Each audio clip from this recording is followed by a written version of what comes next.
Is. It's about punishing Trump because they hate his guts. They want to bury him. They want to make sure the guy never, ever, ever comes back. That's the goal. And they don't care whether or not he gets convicted. The goal is to have a trial, make him look bad, have more video, more talking points, more muck, more whatever. So in the event that the man decides to run again, they feel that he'll be far, far too damaged to do so. That's the goal. The Larry Elder Show, weeknights at 7, right before Jay Sekulow at 9 on AM 560. The Answer. This is Jerry Boyer of Town Hall Finance for townhall.com. On his last day as Secretary of State, Mike Pompeo labeled China's actions against their Uyghur population, quote, genocidal. He correctly accused them of committing crimes against humanity by enslaving, torturing, and murdering their mostly Muslim religious minorities. This is an important reminder of who our chief adversary is today, the ominous threat it poses. China, despite the pandemic that they bear responsibility for, is still getting stronger. China's economy is the only major economy which grew last year, while almost everyone else's tanked on a virus that its government refused to warn the world about. Whatever disagreements we may have with our domestic political opponents, they pale in comparison to the threat from China. Just like in the Cold War against the Soviets, the struggle against the genocidal Maoists will require a bipartisan consensus.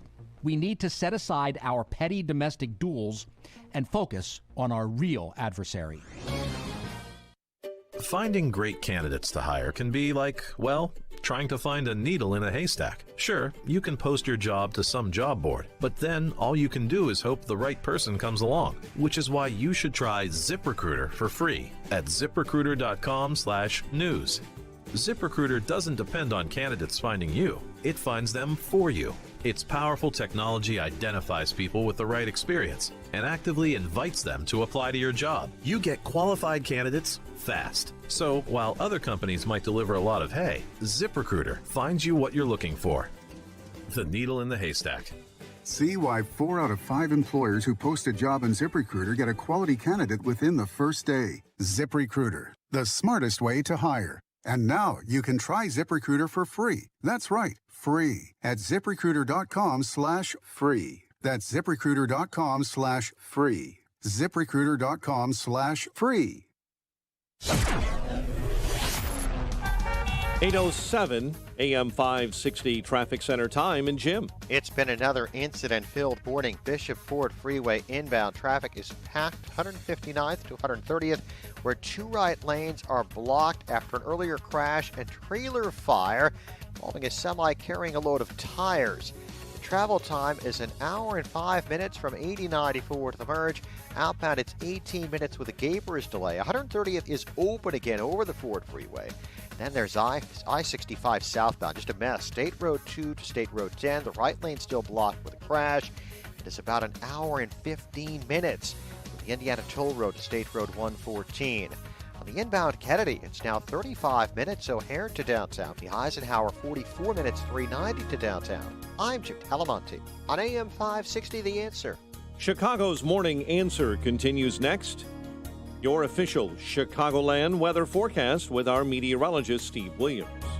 Partly sunny today, high 32. Clear to partly cloudy tonight, low 18. Periods of clouds and sun tomorrow, the high 33.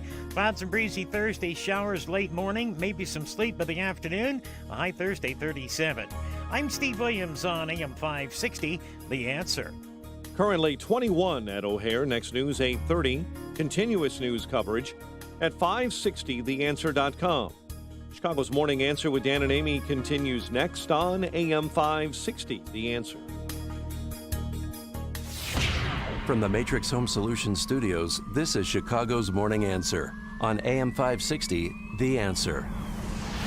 Listen to AM 560, The Answer, online at 560theanswer.com, on the AM 560 mobile app, and your Alexa-powered smart speaker, on TuneIn, iHeart, and radio.com. This is Chicago's Morning Answer with Dan Proft and Amy Jacobson on AM 560, The Answer.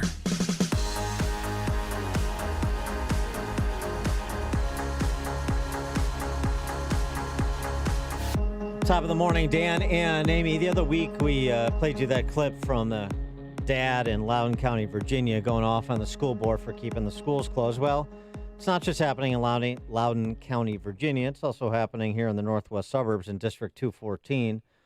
Here's Tony Rosselli. Demanding a suspension of all 30 30-day board meetings. I want to move to 15 days because you guys are moving way too slow for these kids to get them back in school. Okay? Additionally, I'm also going to demand a Microsoft project plan to be delivered to me within the next 7 days of how you plan to get the kids back in school under the fully flexible learning plan, complete with stakeholders, dependencies, due dates, point people, etc. There's no excuse of why our children cannot be in school. In fact, let me tell you, downstate in Republican-led counties and cities, those schools are open 5 days a week in person. What are we doing here? No excuse why our kids can't be in school. What are we doing here? I don't know. What are they doing there in 214? Pleased to be joined by Tony Rosselli and Rich Menninga. These are two gentlemen running for District 214 School Board. Rich, Tony, thanks for joining us. Appreciate it. Thanks for having us. So, Tony, what are they doing in 214 that got you so exorcised? Well, thanks very much for having both of us on, both Rich and I. I guess in 214, really, the concern that I have is I just feel that, the board and the superintendent have just not been clear in what I do understand is a very fluid situation with COVID-19. But the concern here for me is I'm just not seeing the clarity and the transparency, quite honestly, that should be there. And that's what really brought me to really start focusing and really bringing these guys to task and asking some of these difficult questions on give me dates, give me times, by when, how much. And to me, I continue to not get answers. I feel that these guys continue to treat this like a regular Sunday drive, when in fact our education system is in crisis. Yeah, there's no sense of urgency, but at least you guys have hybrid learning. When did they come to the forefront and say, okay, we'll try this and see how it goes? Yeah, that was back in the August, I believe, late August timeframe when they pulled that fully flexible learning plan out from the parents. And you're right, we do have hybrid learning, but the concern that I have is you're subjecting, thousands of children to 5 hours, 5-6 hours a day on Zoom. I'm a professional, and so is Rich, and I don't even think we spend 5 to 6 hours a day on video conferences. But let alone, we think it's okay to let our children do that. So the kids are back in school, but they're still on the computers, right? That's what you're saying? Yeah, absolutely. Yeah. Today, yeah, that's correct. Rich, go ahead. I'm sorry. Yeah, no. So I think one of the things.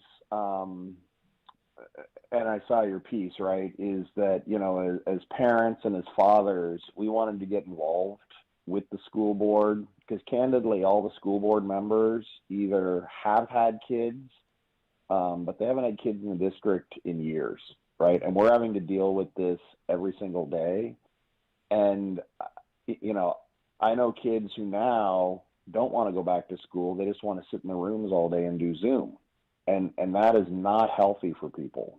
Right. So what's happening, and I think that, with the fact that we're running and the pressure we're putting on them, they announced on June 19th that they were going to allow in-person learning, but it's at like 30 to 40% capacity.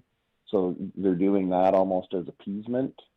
But, we need to fight until they have, all students who want to go back to school and should be in school should be back there. All teachers should be teaching.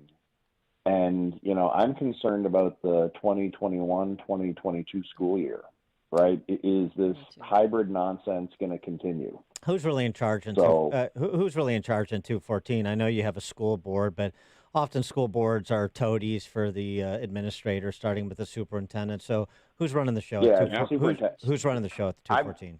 I would, in my opinion, superintendent is supposed to be running the show. My feeling is I think the union is running the show there. Mm-hmm. And again, that is only my opinion, but because everything I see that comes out seems to be going against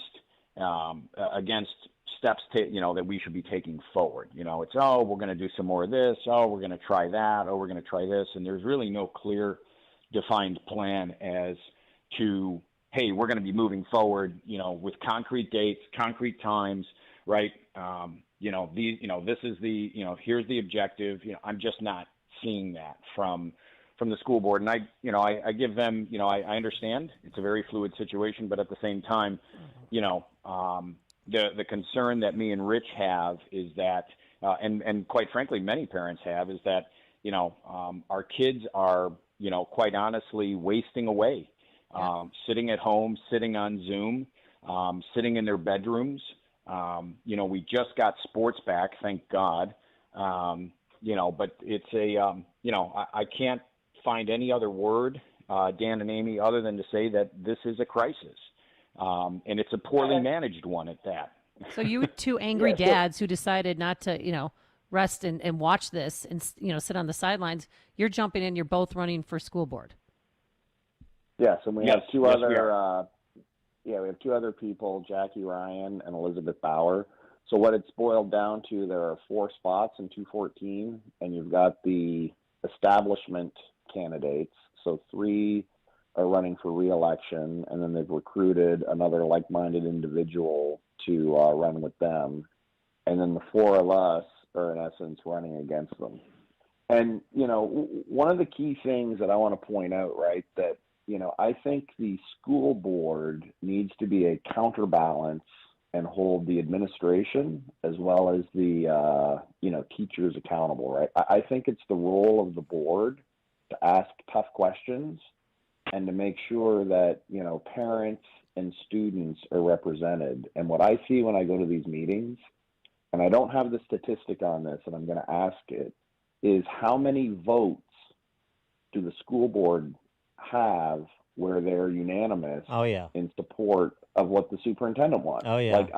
We don't need any public disagreement. We don't need any public discussion. No, that's all ugliness. By the way, it's remarkable that you have to make a statement like the school board needs to essentially be a counterbalance.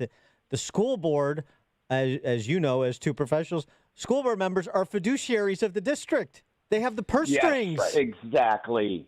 Right. Thank you very, very much.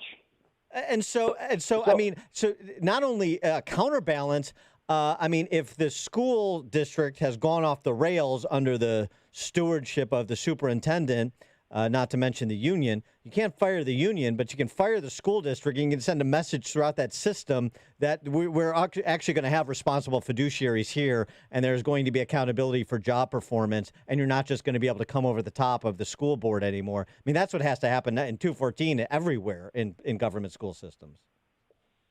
I mean, so just one other example. So the budgeting process is they ask for the maximum amount that they can get every year from a tax perspective, right? And now they don't get it.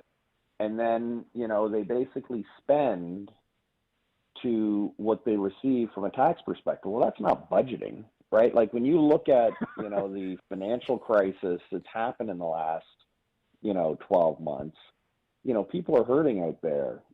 People are losing their jobs. There's record unemployment, and our taxes continually go up. From a property tax perspective to fund the school, and the school keeps asking for more and more.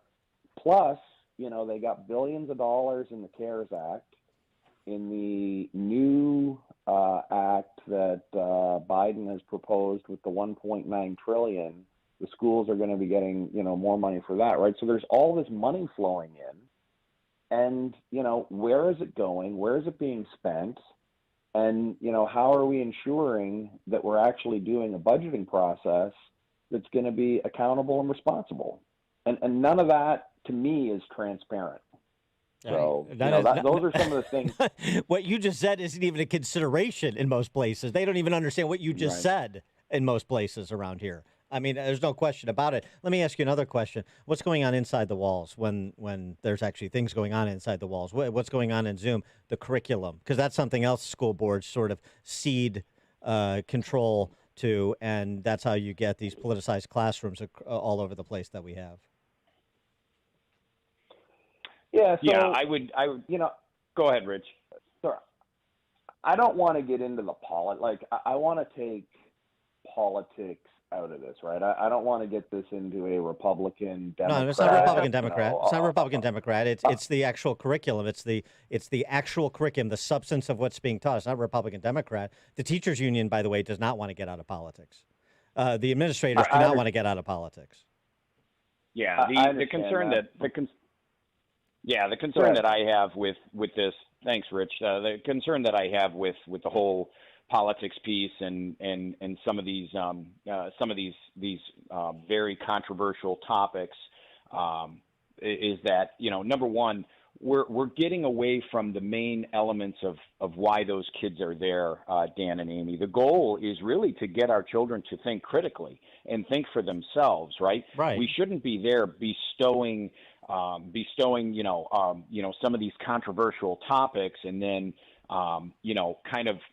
massaging that information, either left or right, depending on the mentor or the teacher that's in that classroom.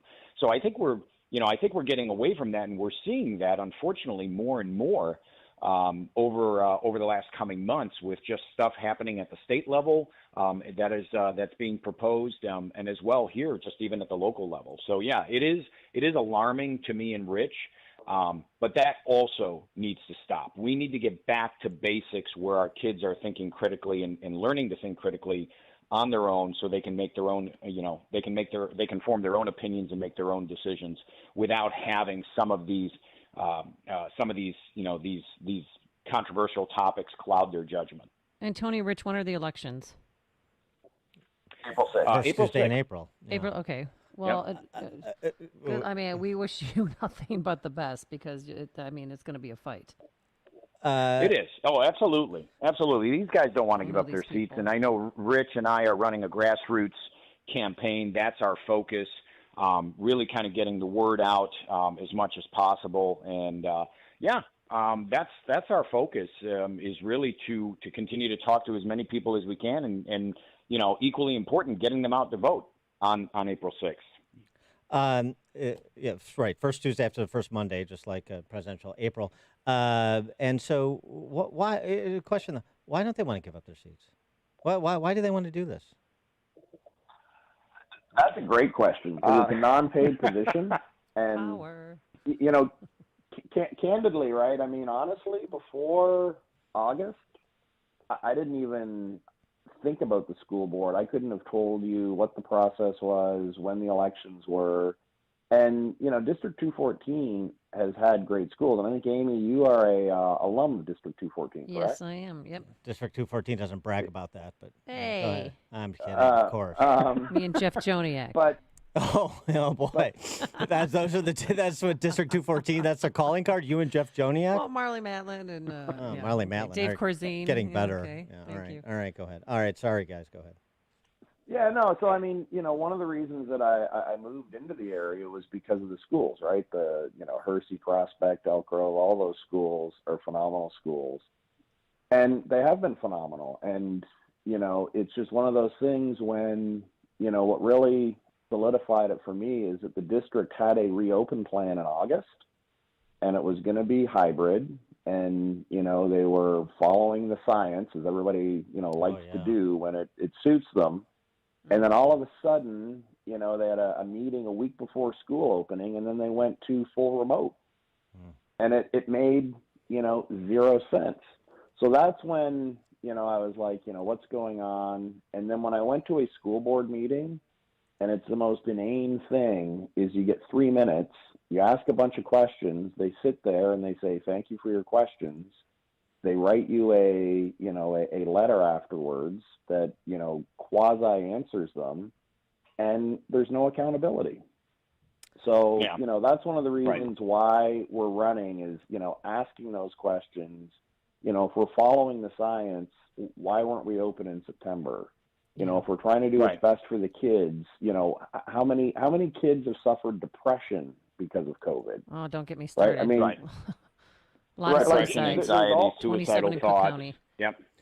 All right. Yeah. There's all these things that it's like, oh, COVID's terrible. Well, my family's had COVID and they're fine. Mm-hmm. Right now, I know that's not everybody's experience. I know there's some issues. I know that, that people react to it differently. But, where's everybody talking about all the, teen suicide and teen depression? Where's the CNN ticker? They have the case rates. Well, where are the case rates, on those sorts of things? Right? Nobody wants to talk about that because it doesn't fit, whatever narrative they have. Especially in comparison to the case fatality rates for under 18 years of age, I should say. Gentlemen, any a website or anything for people get more information, follow your candidacies? You guys got that up yet? Yeah, I have a website. Rich, I think you do.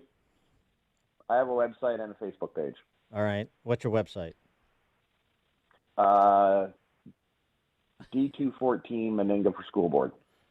D214? Menninga for School Board. Menninga for School Board. That really sings. You need a marketing guy here to shorten that up. We can put a jingle on that too. D214 is Menninga, Menninga for School Board. Yep. To Rich Menninga, Tony Rosselli, D214.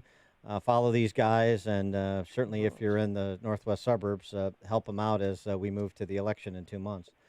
Gentlemen, thanks so much for joining us. Appreciate it. Hey, no thank problem. you. Thank you for having us.